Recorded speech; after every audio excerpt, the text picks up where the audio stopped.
Hello Amigos, మీరే చూడొచ్చు trade అయితే తీసుకున్నాం. మనం పీ సైడ్ అయితే ఎంటర్ అయ్యాం. అప్రాక్స్ 9:40కి అయితే మన సెటప్ ఫామ్ అయింది.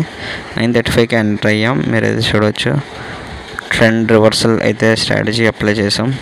ఇనిషియల్గానే మనకి 500 వరకు ప్రాఫిట్ అయితే వచ్చింది. మీరే చూడొచ్చు.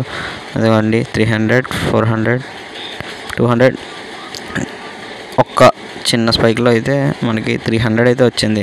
యాక్చువల్లీ నేను కాస్ట్ చేద్దామని చూశాను, కానీ నా స్ట్రాటజీ మీద నా మీద నమ్మకంతో ట్రెండ్ మారుతుందని చూశాను. ఒక 1K వరకు అయితే ప్రాఫిట్ వెళ్ళింది. అండ్ 1K తర్వాత C2C అయితే పెట్టడానికి ట్రై చేశాను.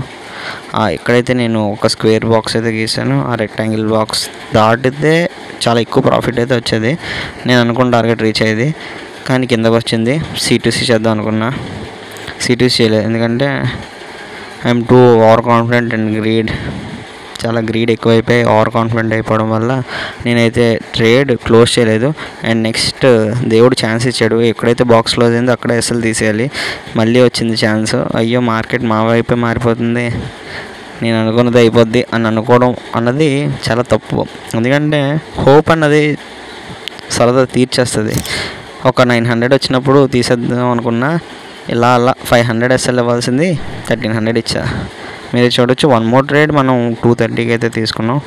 సేమ్ టైం 2:30 టైంకి అయితే ఇక్కడ ఎంట్రీ ప్లాన్ చేశాను, నాది రాలేదు. వెంటనే ఎంటర్ అవుదాం ట్రై చేసాం, కానీ ఎంటర్ దొరకలే.